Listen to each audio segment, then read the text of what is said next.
बरोबर त्याच्यावर income tax झाले. आता एवढं चांगलं काम केल्यानंतर बायको कशाला रे भांडल. उलट बायकोला त्या ठिकाणी एक जाऊ देत. मला का प्रश्न पहिल्यापासून राजकारणाची आवड. त्याच्या शाळेत असताना पण राजकारणाची आवड. त्याच्यामुळे शाळा कमी झाली, राजकारण जास्त झालं. त्याच्यामुळे डॉक्टर तुमच्यासारखं मला डॉक्टर होता आलं नाही तर तुमच्या पोटावर पायच दिला असता. त्याच्यामध्ये म्हणजे डॉक्टर माझा तुम्ही मला घाबरताय काय बोलावं काय नाही. इथं तर मला जाब विचारताय. दारू तुझ्या पिंजऱ्यात उभं केलंय आणि कुठपर्यंत आलं रे. नाही केलं तर तुझ्याकडे बघतोच. त्याला ह्याच्या अंगावर पाणी पडलं नाही नशिबाने. आज लय काहीतरी लॉटरी लागणार. एवढे आम्ही आमच्या अंगावर पडणार ह्याच्याच चांगलं. म्हणजे मी काय जाहीर करावं ही पण हीच मला सांगितलं. निवडून देताय ठीक आहे ना 8 वेळेला, पण काय जेवावं काय खावं कुणाशी बोलावं काय जाहीर करावं हे आता अति झालं. कामाचा आहे मला एवढ्या सगळ्यात मी देतो. चेक दिला भाऊ धन्यवाद. कुणाचा चेक आहे.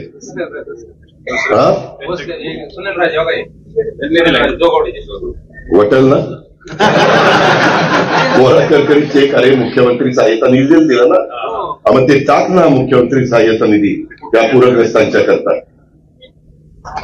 त्याबद्दल मी आमच्या राजे भोसल्यांचं सुनील शशिकांत राजे भोसल्यांचं मनापासून अभिनंदन करतो की त्यांनी उद्योजक संतोष कोंडाळकर मगरवाडीचे त्यांनी 5,000 रुपये आणि सुनील शशिकांत राजे भोसले यांनी 5,000 रुपये असे 10,000 रुपये दिलेले आहेत.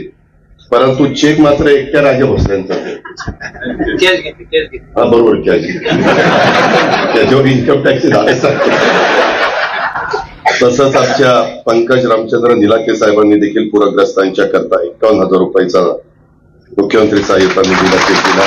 मित्रांनो मी फिरतोय, मुख्यमंत्री फिरतायत, उपमुख्यमंत्री फिरतायत, कृषी मंत्री फिरतात, आम्ही सगळेजण फिरतोय, विरोधक देखील नेते मंडळी फिरतात आणि त्या अडचणीमध्ये सापडलेल्या आपल्या शेतकऱ्याला, आपल्या बळीराजाला, आपल्या लाडक्या बहिणीला, आपल्या सगळ्या तिथल्या सहकाऱ्यांना कसं मदत करता येईल, कसं पुन्हा त्यांचे संसार उभे करता येईल, कसं त्यांना पुन्हा त्यांची घराची पडझड झाली ती घरं देता येतील, विहिरी त्या ठिकाणी गाळ आधी भरल्यात त्या पुन्हा गाळ काढून देता येईल, जमिनी खरडून गेलेल्या आहेत त्या पुन्हा कशा पूर्वपदावर आणता येतील, पिकं गेलेली आहेत त्याच्यात त्यांना कशी मदत करता येईल अशा प्रकारचं काम आमचं चाललंय. मुख्यमंत्री दिल्लीला पण गेलेले आहेत, पंतप्रधानांना पण भेटतायत. काल परवा अमित शाह साहेब आलेले होते, त्यांनाही आम्ही निवेदन दिलेलं आहे.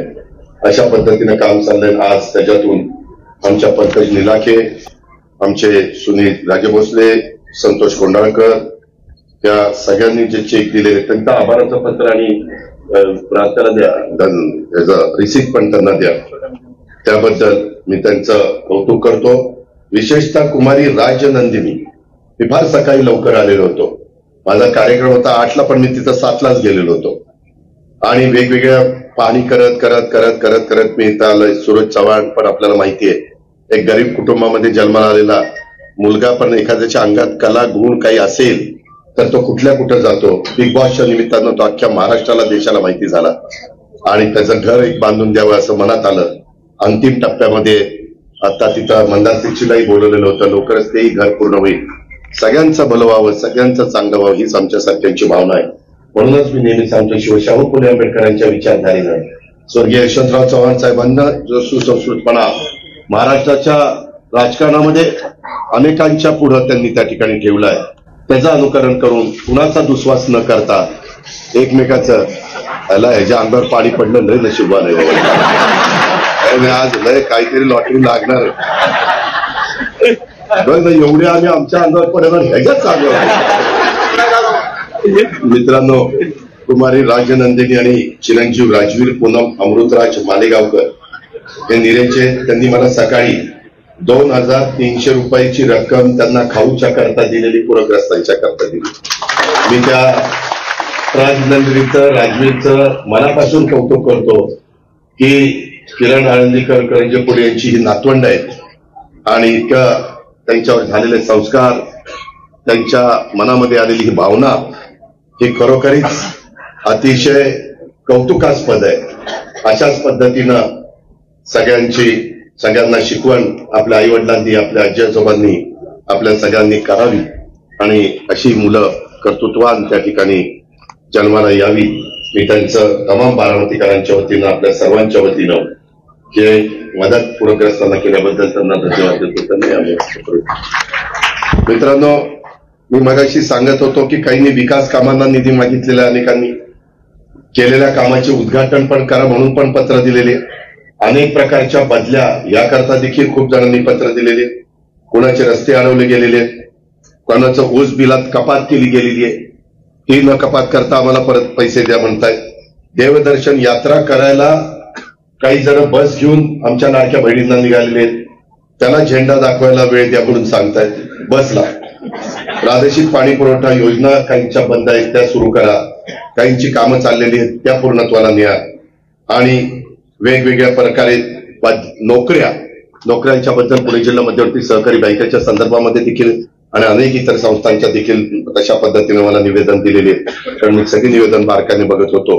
जेवढ्या काही निवेदनाला न्याय देता येईल, त्याच्यातनं मार्ग काढता येईल तो मी मनापासून काढीन.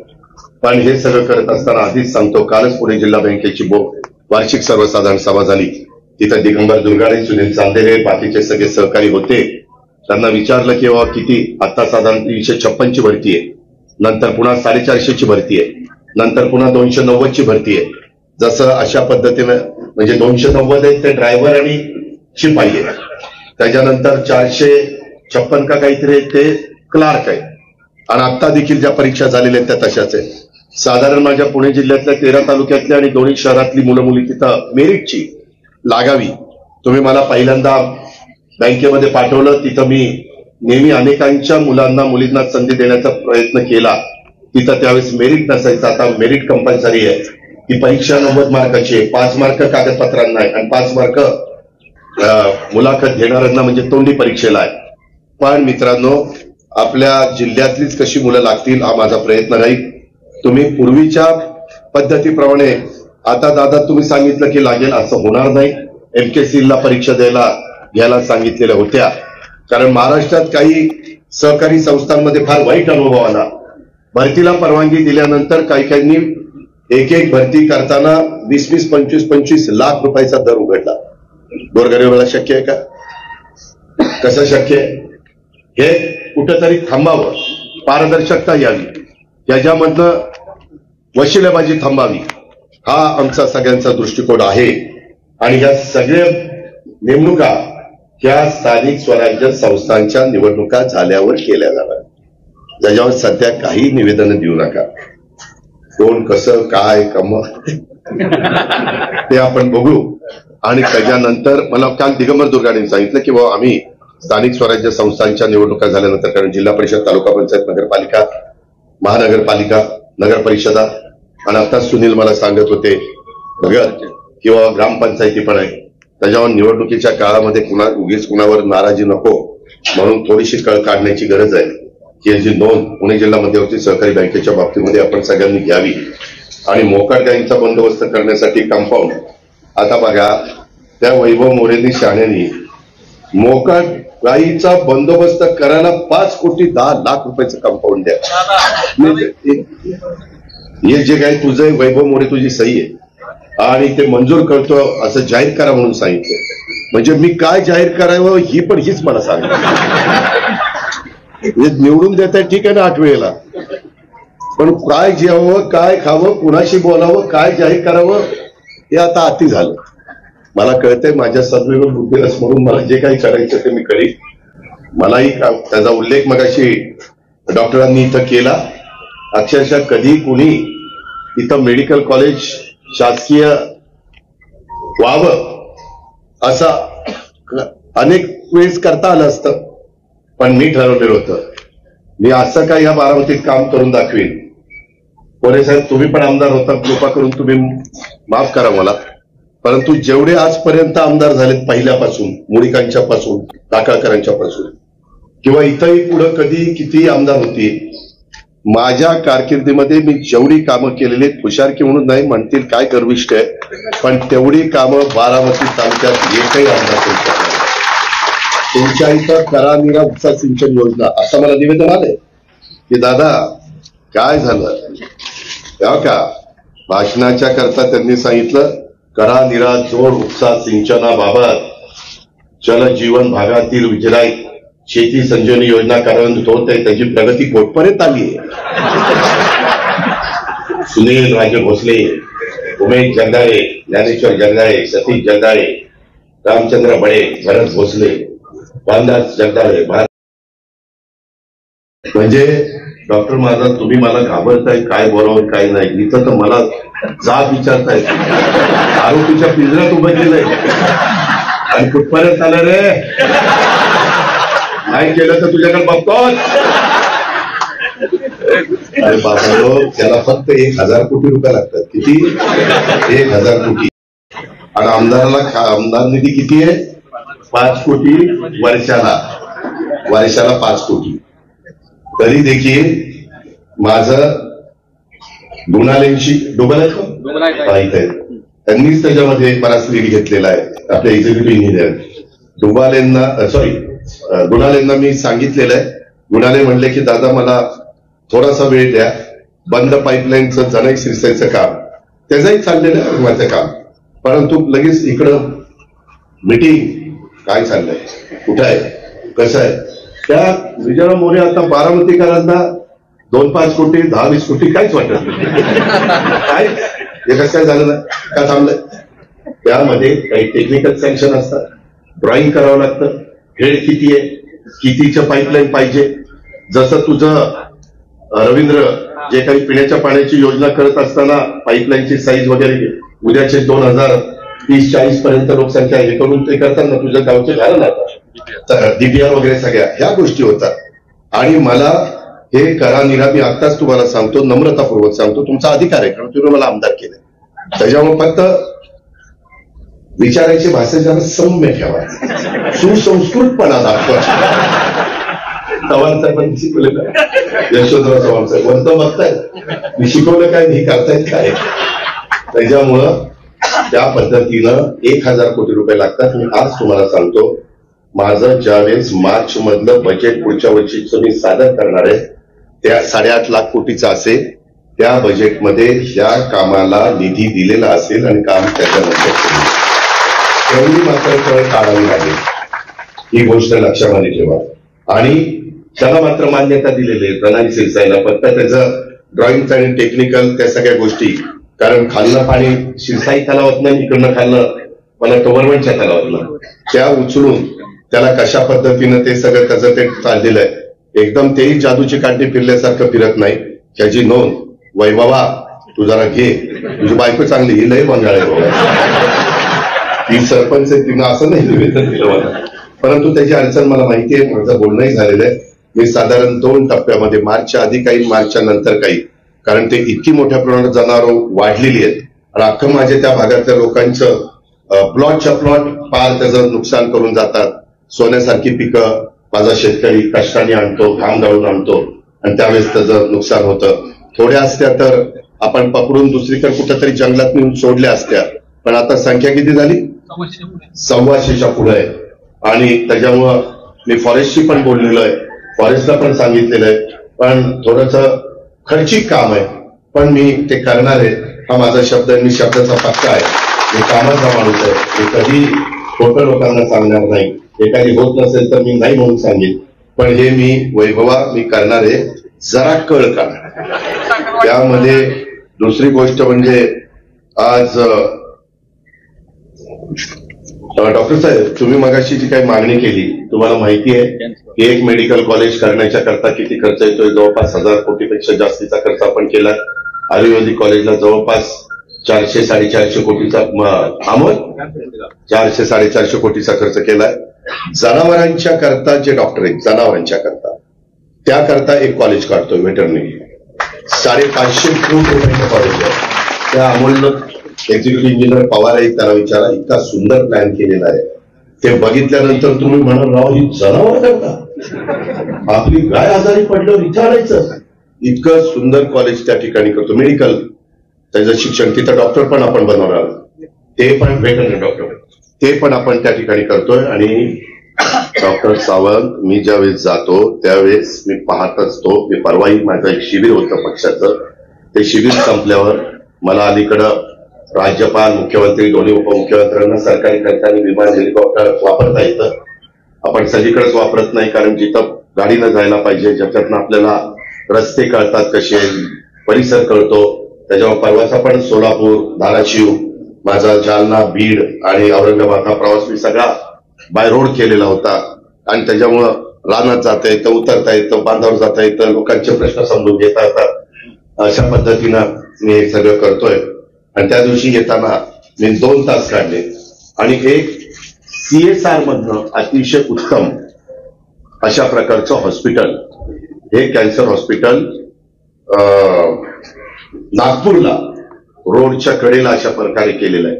ते मला भेटले, ते मला म्हणाले की 550 कोटी रुपये आम्ही आतापर्यंत खर्च केले, अजून त्यांना बऱ्याच गोष्टी करायच्या. त्यांनी मला काही काही गोष्टी दाखवल्या, ते बंकर विकर मध्ये खाली नेऊन. त्याच्यामध्ये त्यांनी सांगितलं की अजित पवार, हा जर कॅन्सरमध्ये अनेक प्रकारे, तुम्हाला माहिती मी आता सांगत नाही, पण तुम्हाला जरा सांगतो की काही गंभीर कॅन्सर झाले तर त्याच्यावर उपचार केल्यानंतर ते कपडे घातलेले असतात कॅन्सरग्रस्त माणसांनी, ते कपडे जवळपास 150 दिवस बाजूला ठेवावे लागतात आणि नंतर ते धुवायला जावे लागतात. इतकं म्हणजे आपलं डोकं चालत नाही. आणि तिथं हजारो माझ्या छत्तीसगडमध्ये, माझ्या त्या विदर्भातले, अशा सगळ्या भागातनं पेशंट लोक येतात. फार चांगलं हॉस्पिटल केलेलं आहे. डॉक्टर, मी आपल्याला सांगतो, मी त्याच्याकरता आमचं बारामतीचं वर्कशॉप होतं, वर्कशॉप एसटीचं, ते वर्कशॉप तिथलं बंद केलं. ते रस्ता आहे, रस्त्याच्या या बाजूला आपल्या मेडिकल कॉलेजच्या, पुण्यश्लोक अहिल्यादेवी होळकर मेडिकल कॉलेजच्या, तो 50 फुटाचा रस्ता सोडल्यावर तिथं आता नवीन वर्कशॉपचं कितीचं काम चाललंय? 78 कोटीचं बारामतीकरांचं एसटीचं वर्कशॉपचं काम चाललंय. आणि हा सगळा प्लॉट मोकळा केलाय. आणि तिथं मी कॅन्सर हॉस्पिटल करणारे, हा गंभीर आजार आहे. आम्ही घरात देखील आमचं दैवत असणाऱ्यांचे अनुभव घेतलेला आहे. माझ्या जवळचा सहकारी RR पाटलाचा मी अनुभव घेतलेला आहे. अनेक जणांचा आपण अनुभव घेतो. किंवा आता तुम्ही एका 2 एकर जमीन, माझ्या शेतकऱ्यात 2 एकर जमीन विकली आणि 45 लाख रुपये खर्च केला. काय गोरगरीब खर्च करणार? 45 लाख कशाला म्हणतात? आणि आणि त्याच्यामुळं एक हॉस्पिटलचं काम, माझी टाटाच्या बरोबर मिटिंग चाललेली आहे, माझा प्लॅन चाललेले आहे. मी अनेक प्रकारे प्लॅन करायला सांगितलेले आहे. तिथे चीफ इंजिनियर आहेत, मी राहणे म्हणून चीफ इंजिनियर आहे. मी माझ्या कामामध्ये चाललोय टप्प्याटप्प्यानी. कारण शेवटी आपल्याला फक्त बारामती बघून चालत नाही, चांद्यापासून बांद्यापर्यंत बघावं लागतं. आम्ही महाराष्ट्राच्या करताच वेगवेगळ्या भागामध्ये एक कॅन्सर हॉस्पिटल काढतोय. जसं आम्ही प्रत्येक जिल्ह्यात मेडिकल कॉलेज काढतोय. इथं तर तालुक्यात आपण मेडिकल कॉलेज काढलंय. हे फार क्वचित उदाहरण असं पाहायला मिळत आहे. अशा पद्धतीनं लोकांनी जी जबाबदारी माझ्यावर 8व्यांदा टाकलेली आहे, ती जबाबदारी पार पाडत असताना मी त्या जबाबदारीला कुठेही विश्वासाला तडा जाऊन न देता मी माझं काम करतोय. हे मी माझ्या लाडक्या बहिणींना पण समजावून सांगतो आणि माझ्या सगळ्या बांधवांना पण समजावून त्या निमित्तानं सांगतो. आता रामचंद्र तात्याबा सकुंडे, आमच्या सतीश सकुंडेंनी त्यांच्या 94व्या वाढदिवस वडिलांचा आहे, त्यांच्या निमित्तानं वाढदिवसाच्या पूरग्रस्तांना 11,000 रुपये सोमवारी प्रांत साहेबांच्याकडे जमा करतायत. त्याबद्दल सतीशचं पण आणि त्याच्या वडिलांचं पण अभिनंदन. त्यांनाही मनापासून धन्यवाद. फुलाची पाकळी, थेंबे थेंबे तळे साचं. शेवटी केंद्र सरकार, राज्य सरकार त्यांच्या पाठीशी आहेच. अनेक साखर कारखाने देखील, अनेक सहकारी संस्था देखील त्याच्यामध्ये मदत करतायतच. ही आपली परंपरा आहे, ही आपली संस्कृती आहे, ही आपल्याला शिवशाहू फुले आंबेडकरांची शिकवण आहे. आणि त्या प्रकारे आपल्या शेजार धर्म पाळण्याचं काम आपलं महाराष्ट्रातली जनता त्या निमित्तानं करते. मी आता करानीराचं पण सांगितलेलं आहे. यादव तुला पाठपुरावा करायला सांगितलेला आहे. डुबन तुम्हाला पण त्या संदर्भामध्ये गोष्टी सांगितलेल्या आहेत. त्याचबरोबर आपण 10 एकर जागेत ती एक कॅन्सर हॉस्पिटल डॉक्टर संजय राव करतोय. नर्सिंग कॉलेजची पण उभारणी आता करतोय. त्याचा लेआउट आणि प्लॅन मंजुरीसाठी अंतिम टप्प्यामध्ये, लवकरच त्याचा एस्टिमेट आणि टेंडर त्या ठिकाणी होईल. साधारण माझा प्रयत्न आहे, जसं हे माझं करानीरा उपसा सिंचन योजना, तशाच पद्धतीने ह्याला पण येणाऱ्या बजेटमध्ये, येणाऱ्या म्हणजे मार्चच्या बजेटमध्ये काही तरतूद करण्याचा माझा निश्चितपणे प्रयत्न राहील.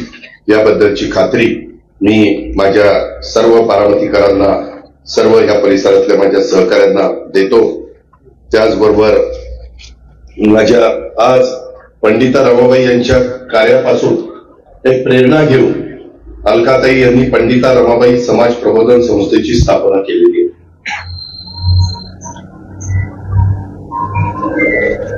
आणि ही स्थापना केली असताना संस्थेला 35 वर्ष झाली, या शाळेला जवळपास 30 वर्ष झाली. आणि त्याचा विचार हा की राज्यात सामाजिक, शैक्षणिक, पर्यावरण, अंधश्रद्धा निर्मूलन, व्यसनमुक्ती आणि विशेषतः महिलांचं सक्षमीकरण या क्षेत्रामध्ये भरीव अशा प्रकारचं काम त्यांनी आजपर्यंत केलेलं मी अतिशय जवळनं पाहिजे. ग्रामीण भागातील गरीब कुटुंबातील आणि मागास समाजातील स्त्री पुरुषांना कायद्याची समज त्या ठिकाणी यावी, आपल्या हक्काची जाणीव त्यांना त्या बाबतीमध्ये व्हावी, यासाठी वेगवेगळे कायदेविषयक शिबिरं देखील या संस्थेच्या मार्फत निश्चितपणे राबवली जातात. आणि आपल्या लाडक्या बहिणींच्या करता, आपल्या महिलांच्या करता लघुउद्योग प्रशिक्षण, महिला मेळावे, शेतकरी मेळावे, शेतमजूर मेळावे अशा पद्धतीनं ही संस्था आयोजित करते. या संस्थेने या परिसरात 10,000 वृक्षांची लागवड देखील केलेली आहे. आणि या संस्थेमार्फत आदर्श माता पुरस्कार सुद्धा दिले जातात. ही अत्यंत महत्वाची आणि अत्यंत स्तुत्य अशा प्रकारची बाब आहे. यशवंतराव मोरे आश्रमशाळा, ज्याचा उल्लेख मगाशी मोरे साहेबांनी आपल्या भाषणामध्ये केला, ही एक केवळ शाळा नाहीये, तर ग्रामीण भागातील विद्यार्थ्यांच्यासाठी एक आश्रय स्थान आहे.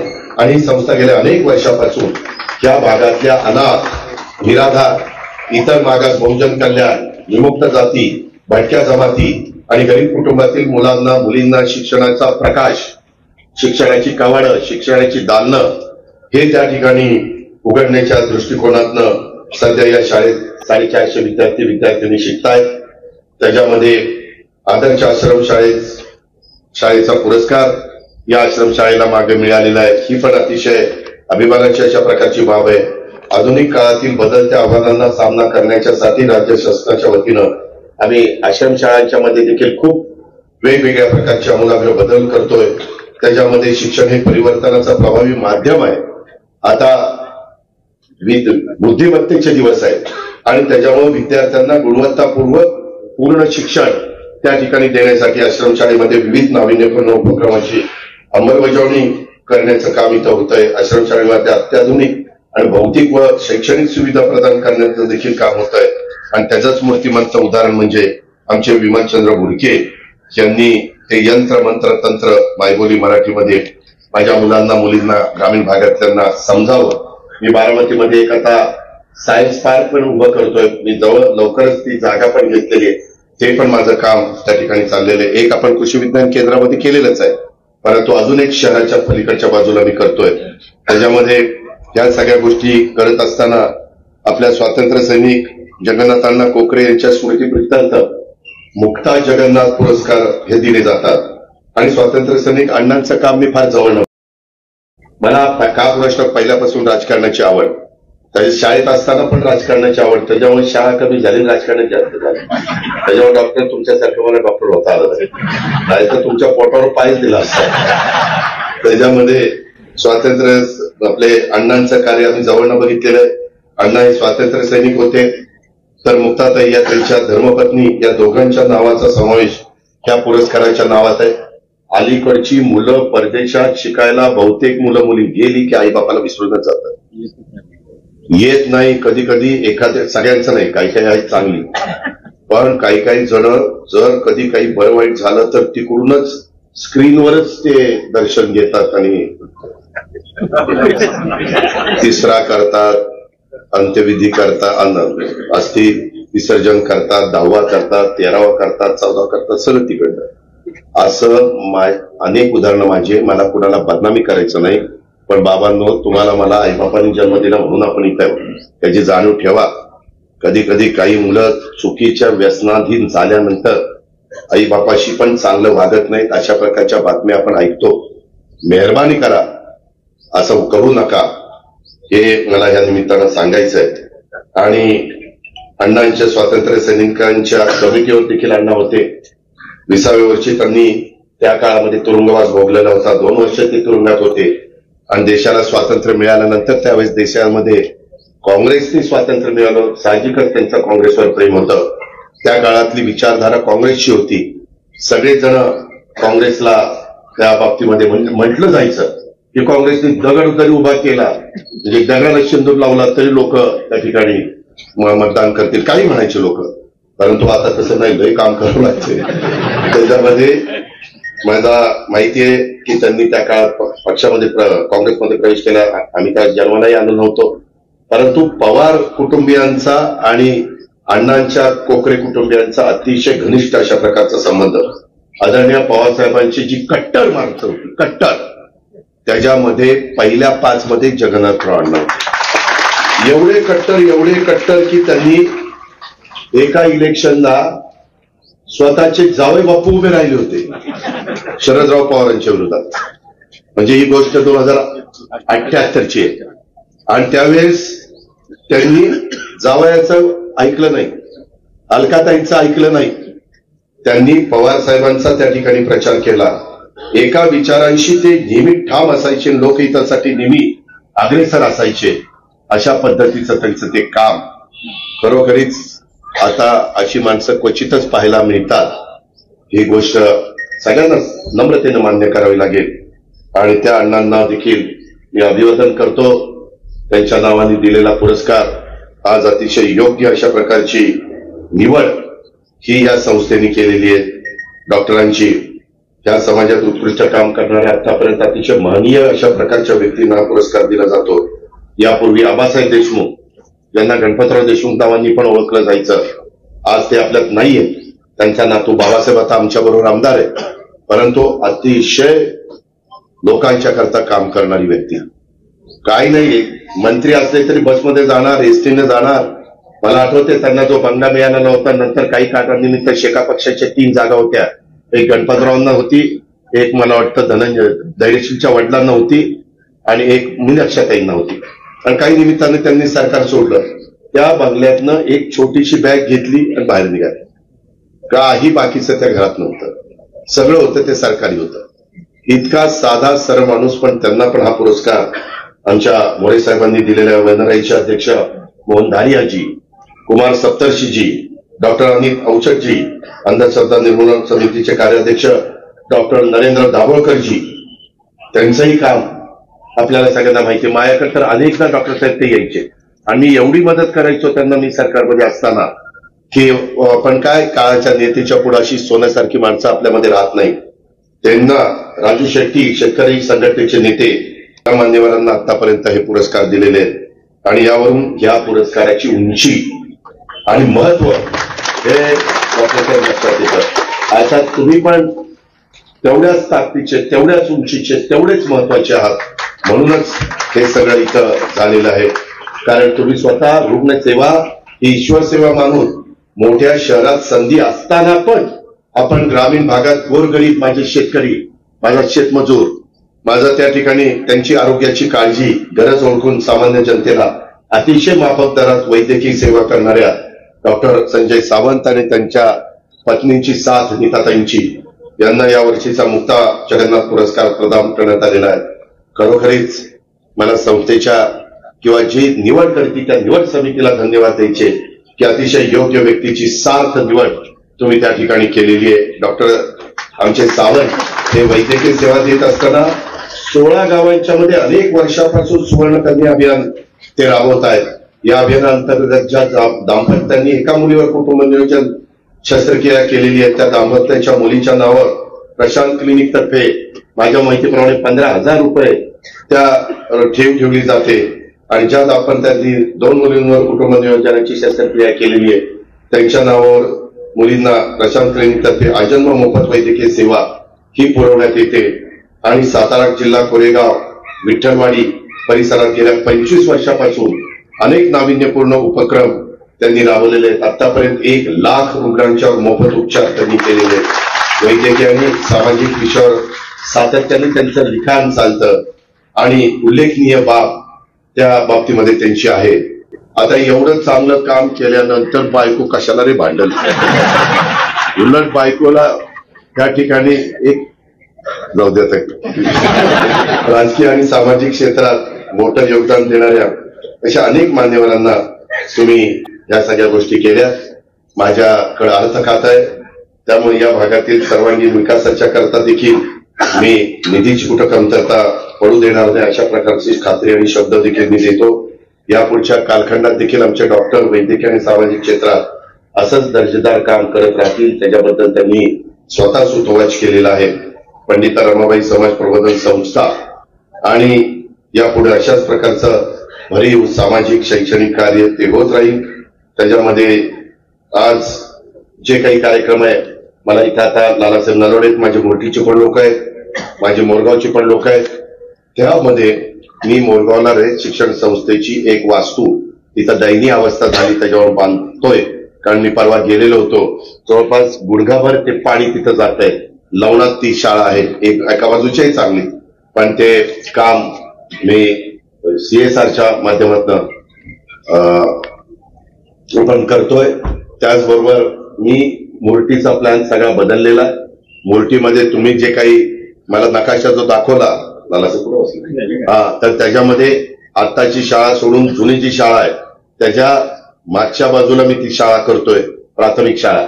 नंतर ही सगळं मी पाडून टाकणं जे पुढचं आहे ते, म्हणजे या मुलांना खेळायला ग्राउंड वेगळं राहील, हायस्कूलवाल्यांना वेगळं राहील. ते इंग्रजांना मी सांगितलेलं आहे, तर मला मी त्यांना प्लॅन पण अमोल त्याच्यामध्ये ते इंग्रज CSR मधून आपल्याला निधी देता येत आणि त्या दोन्ही शाळा आपण घेतोय. तर त्याच्याबद्दल त्यांना तुम्ही विचारा, फोनवर विचारा, कारण तुम्ही पुण्यात असता तेही पुण्यात असतात. ते बोलून कसं कसं त्याचं डिझाईन साधारण पहिल्या मोरगावच्या पहिल्या शाळेला साजेसच असं एल टाईप आपल्याला करायचंय, ते तिथं तशा पद्धतीनं करायला सांगितलेलं आहे. आणि दोन्हीच्या अतिशय बारकावे बघून त्या सगळ्या गोष्टी केलेल्या आहेत. ते लवकरच काम त्या बाबतीमध्ये सुरू होईल. आता मोरे साहेबांनी पण वेगवेगळ्या गोष्टीचा उल्लेख इथं केलेला आहे. त्याबद्दल मला एवढंच सांगायचंय की मी बारामतीत असताना एकदा ह्याचा मास्टर प्लॅन करून आकाश असेल किंवा कुणी इतर माझे सहकारी असतील त्यांनी माझ्याबरोबर बसावं आणि त्याच्यानंतर मग कशा पद्धतीनं अलीकडच्या काळामध्ये माझी ओळखी वाढलेल्या आहेत. माझ्या तुमच्यामुळेच मी अनेकांच्या पर्यंत पोहोचू शकतो, शब्द टाकू शकतो, त्यांना बोलू शकतो. त्यांच्याकडं मोठ्या प्रमाणावर CSRचा निधी त्या बाबतीमध्ये असतो आणि त्याच्यातनं आपण टप्प्याटप्प्याने कुठल्याला प्रायोरिटी द्यायची, कुठलं फर्स्ट प्रायोरिटी, कुठली सेकंड प्रायोरिटी, अशा पद्धतीनं आपण पुढे जाण्याचं काम करू, अशा प्रकारची ग्वाही मी या कार्यक्रमाच्या निमित्तानं माझ्या उपस्थित असणाऱ्या सहकाऱ्यांना देतो. पुन्हा एकदा डॉक्टर संजय सावंत आणि सौभाग्यवती नीताताई सावंत यांचं मी अभिनंदन करतो. त्यांना पुढील वाटचालीच्या करता शुभेच्छा देतो. आणि ज्या उद्देशाने ही संस्था माननीय विजयराव मोरे साहेबांनी अलकाताईंनी काढलेली आहे ते त्यांचं स्वप्न साकार करण्याच्या करता आम्ही सगळेजण कटिबद्ध राहू, अशा प्रकारचा शब्द देतो आणि थांबतो. जय हिंद, जय भारत. राज्यात गेल्या काही दिवसांपासून तुफानी पावसाचा तडाखा बसत आहे. आजपर्यंत सुमारे 70 लाख एकर शेतीचं नुकसान या पावसानं झाल्याची धक्कादायक माहिती समोर येत आहे. तसेच मराठवाड्यातील धाराशिव, बीड, लातूर, सोलापूर जिल्ह्यातील पूरग्रस्त भागांमध्ये कष्टानं उभं केलेलं संसार, जनावरं पुराच्या पाण्यात वाहून गेल्यानं कुटुंबाचे कुटुंब आता उद्ध्वस्त झालेले आहेत. आणि याच पार्श्वभूमीवर राज्य सरकारच्या मदतीच्या घोषणेकडे पूरग्रस्तांचं लक्ष लागलेलं आहे. अशातच बारामतीतून एक डोळ्यात टचकन पाणी आणणारं बातमी समोर आली आहे. खाऊ, शिक्षण, खेळणं, बागडणं या पलीकडच्या दुनियादारीची ज्या वयात काही घेणं देणं नसतं, त्याच वयात माणुसकीचा एक नवा अध्याय बारामतीतील 2 चिमुकल्यांनी समाजासमोर ठेवलाय. त्यांनी दाखवलेला मनाचा मोठेपणा आणि श्रीमंतीपणा नेहमीच रोखठोक आणि कठोर वक्तव्यांसाठी ओळखले जाणारे उपमुख्यमंत्री अजित पवारही यावेळी काही क्षण भारावले होते. उपमुख्यमंत्री अजित पवार हे शनिवारी बारामती दौऱ्यावर आले होते. मराठवाड्यातील पूरग्रस्त भागातील पाहणीनंतरचा हा पहिलाच बारामती दौरा होता. आणि एकीकडे पाऊस आणि पुरानं उद्ध्वस्त आणि हतबल झालेल्या कुटुंबांना शेतकऱ्यांसाठी एखादी छोटीशी मदतही लाख मोलाची ठरताना दिसून येत आहे. राज्य सरकारकडूनही पूरग्रस्तांना तातडीनं मदत देण्याची सुरुवात झाली आहे. तसेच समाजसेवी संस्था, काही संघटना, नेते मंडळी, अधिकारी, शिक्षक यांच्यासह ज्यांना ज्यांना हे शक्य आहे अशा सर्वांकडूनच पूरग्रस्तांकडे मदतीचा ओघ सुरू झालाय. पण त्याच वेळी अजित पवारांसमोरच घडलेल्या या एका प्रसंगानं त्यांनाही मोठा धक्का बसलाय. बारामतीतील एका 9 वर्षाच्या मुलीनं आणि एका 5 वर्षाच्या चिमुकल्यांनी आपल्या खाऊसाठी जमवलेले पैसे 2300 रुपये उपमुख्यमंत्री अजित पवार यांच्याकडे मराठवाड्यातील पूरग्रस्त बांधवांसाठी मदत म्हणून दिले आहेत.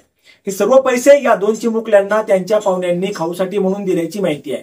तर मिळालेल्या माहितीनुसार बारामतीतील सराफ असोसिएशनचे अध्यक्ष असलेल्या किरण आळंदीकर यांच्या घरी अजितदादांनी पाहुणचार घेतला. यावेळी आळंदीकर यांची 9 वर्षाची नात राजनंदिनी आणि 5 वर्षाचा नातू राजवीर यांनी मनाची श्रीमंती दाखवली आणि या चिमुकल्यांनी 2300 रुपयांची मदत अजितदादांकडे देऊ केली. आता यावर तुम्हाला काय वाटतं? तुमचं मत कमेंट बॉक्समध्ये लिहायला अजिबात विसरू नका. व्हिडिओ आवडला असेल तर जास्तीत जास्त शेअर करा आणि आतापर्यंत मराठी जनता आपण आपल्या या चॅनलला सबस्क्राईब जर केलेलं नसेल तर चॅनलला सबस्क्राईब करा.